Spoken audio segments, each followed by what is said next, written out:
time for our weekly segment with NFL Hall of Fame columnist John McClain. Brought to you by Pioneer Steel and Pipe, where customer service is their main focus, and best in metal, steel, and pipe for large or small projects, with 2 locations in Waco and Bryan. Family owned and operated since 1943. Tomorrow at noon, the Pro Football Hall of Fame Seniors Committee will announce who are the 3 that will go into the Hall of Fame. And one of those who was put up for nomination, and John McClain discussed this last week with one of his childhood heroes, Chuck Howley. John, thanks for your time. How did it go today? Well, the 3 who will be announced tomorrow will be the ones that the senior committee has voted on to take the next step, which is what our main committee will vote on them before the Super Bowl. But we rubber stamp everything that our senior committee does, our coach committee, our contributors committee. So whoever the 3 are, they'll be in the Hall of Fame. And it was an incredible honor to me because there's 12 of us on the seniors committee. There's 12 finalists, and I asked to represent Chuck Howley because I grew up worshiping the Cowboys in the 60s and till the mid-70s when I came to Houston, and Chuck Howley was one of my favorite players, and he's never been a finalist. He's 86 years old. He's in poor health. He has been out of the NFL for 49 years, and he's never been a finalist, which means he's never been discussed. And so I spent a couple of weeks on my presentation. I was so immersed in it last night when the Astros blew a 2-0 lead in the 8th and lost 4-2 to the White Sox. Ordinarily, I'd be tweeting and ripping the hell out of them, but I didn't do anything because I was working on trying to find any more information. And I talked to Bob Lilly and I talked to Gil Brandt in the hospital, and I got everything I could. All you can do is your best, and I presented a lot of guys through the decades. The only one I ever presented that didn't make it was a Falcons defensive end, Claude Humphrey, who was a senior, and then he made it a couple of years later. But I started thinking, why did I volunteer for Chuck Howley? Why didn't I take somebody that I didn't care about, that I never watched when I was growing up?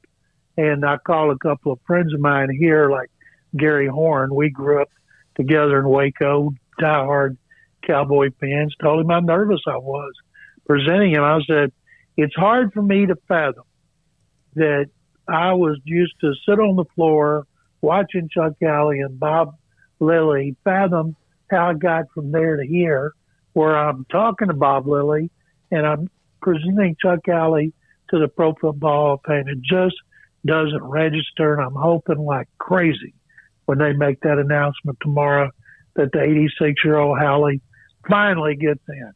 Yeah, I'm sure Bob had lots of stuff. He's got great stories about everybody. Sometimes people, they don't want to hear what your teammates and coaches said. And as I told them, I didn't ask Bob Lilly and Gil Brandt if they thought Howley should be in the Hall of Fame. I already know the answer. I said, tell me why he was great. Tell me what set him apart. And there were several things like this. Howley forced 43 turnovers. That is still the second most in history for an outside linebacker. In 1968, he intercepted 6 passes, still the second most in NFL history to an outside linebacker. And as I told him, according to Lilly and Brandt and others, Howley was best in the big games. And we all know he's the only player from a losing team to be voted Super Bowl MVP with 2 interceptions and a fumble recovery in the Cowboys' 3-point loss to the Colts in Super Bowl V. And Bob Lilly said he was even better the next year when we beat the Dolphins and could have been the MVP 2 years in a row, but they gave it to Roger. And in the second Super Bowl, when they beat Miami 24-3, had a 41-yard interception return to set up a short field goal, a touchdown, fumble return, set up a field goal. And I told them, guys, he had 5 takeaways in 2 Super Bowls, the biggest games you could get. And then after we go through, others talk about him. Then they come back to us and say, you have anything to add? And I said, yes. Of the 12 distinguished candidates we are discussing here today, and they're all deserving, not one of them it was voted first team All-Pro as many times as Chuck Alley. 5. Wow. You waited for the end on that one, huh? I always make Law and Order has been one of my favorite shows since 1990, and I always loved the courtroom scenes. And I've always thought from my first presentation to do it like they make closing arguments in Law and Order. Make sure you look around the room, you stand, you look people in the eye. And today we're on a Zoom, but I wanted to make sure that I saved a really good nugget for when they came back to me. And then they came back to me again later, and I used the stat 5 takeaways and 2 Super Bowls. Nobody else did that. No, that's a huge number. No. Now, the others involved, Ken Anderson, Maxie Bond is a linebacker with the Rams, right? Is that right? Yep. Grant Ashard, Broncos. Anderson, of course, with the Cincinnati. Bob Kuechenberg, Eddie Metter, Tommy Nobis, former Texas star with Atlanta. Ken Riley from the Bengals. Sterling Sharp, Everson Walls. Does Everson Walls, do they counter each other because they're 2 former Cowboys, even though Everson was really good with the Giants too? One of the things I emphasize, Rick Goslin, who's the best person on our committees, he always points out the historical and how we need to take care of some of the players who've been waiting the longest. There's no doubt in my mind that Everson Walls is going to get in. But there's also no doubt in my mind they're not putting in 2 Cowboys out of 3 seniors. So, and Howley's been waiting 49 years since his career was over.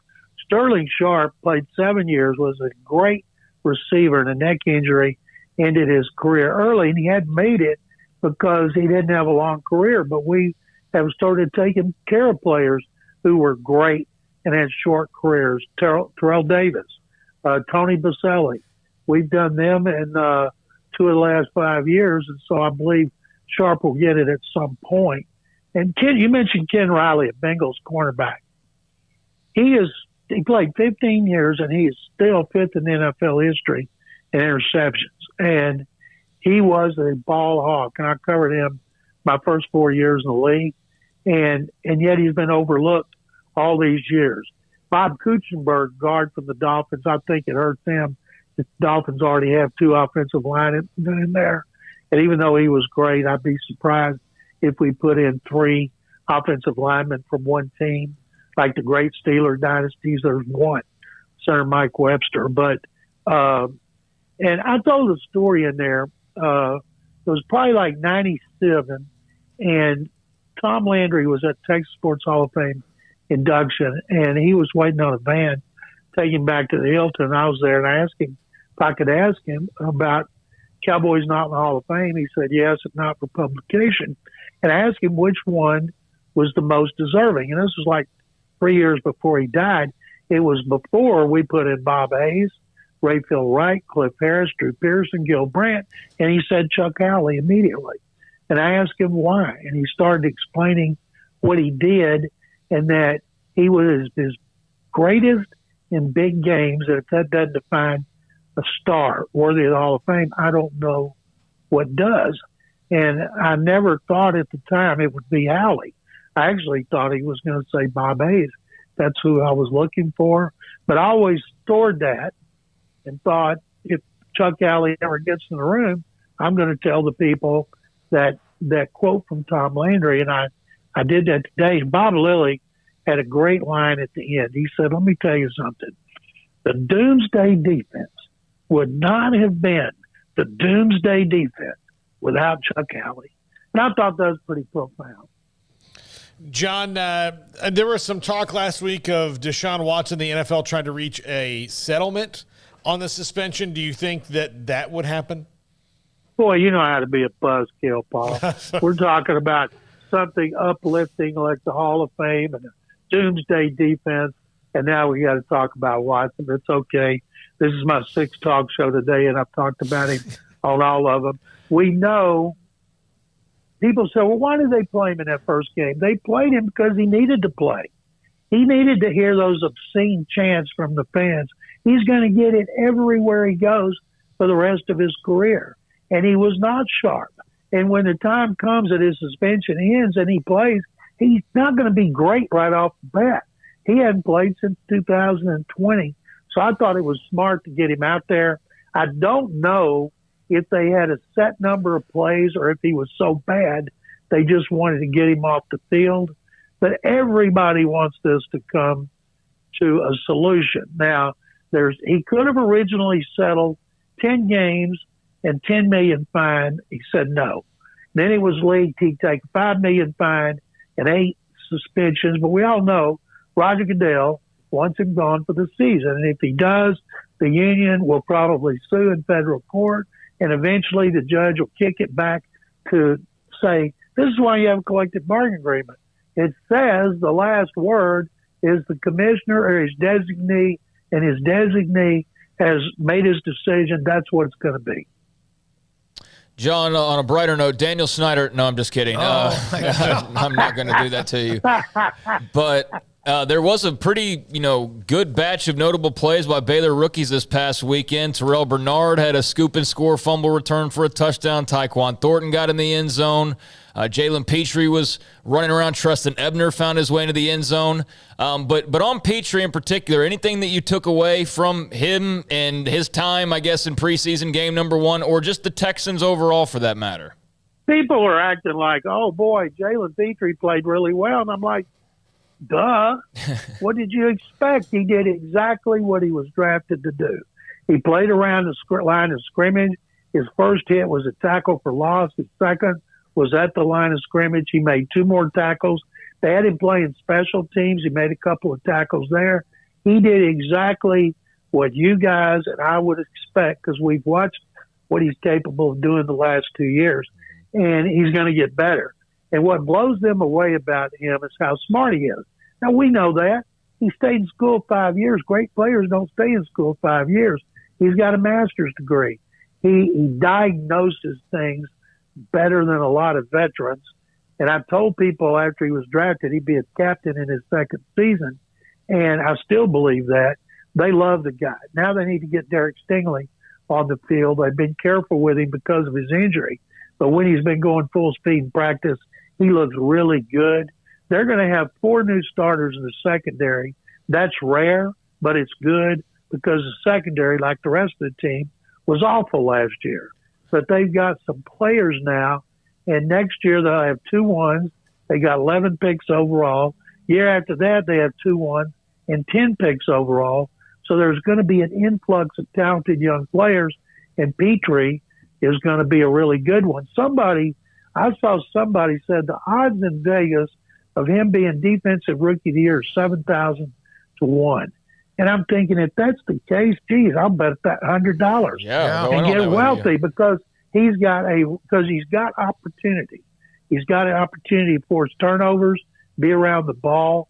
And I tell people, it's not Derek Stingley's going to be the top rookie.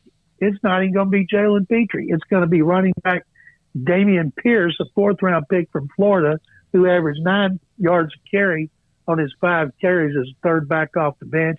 He looked terrific. Pro Football Focus said he was the highest graded running back of the first weekend, and they have only one way to go, from the toilet up, because that's where they've been the last 2 years. John, thank you very much. Anything else? Thank you, guys. Sick 'em. Sick 'em Bears. Yeah, there you go. I thought there was one play that Jalen Pitre made, and of course he's instinctive. He's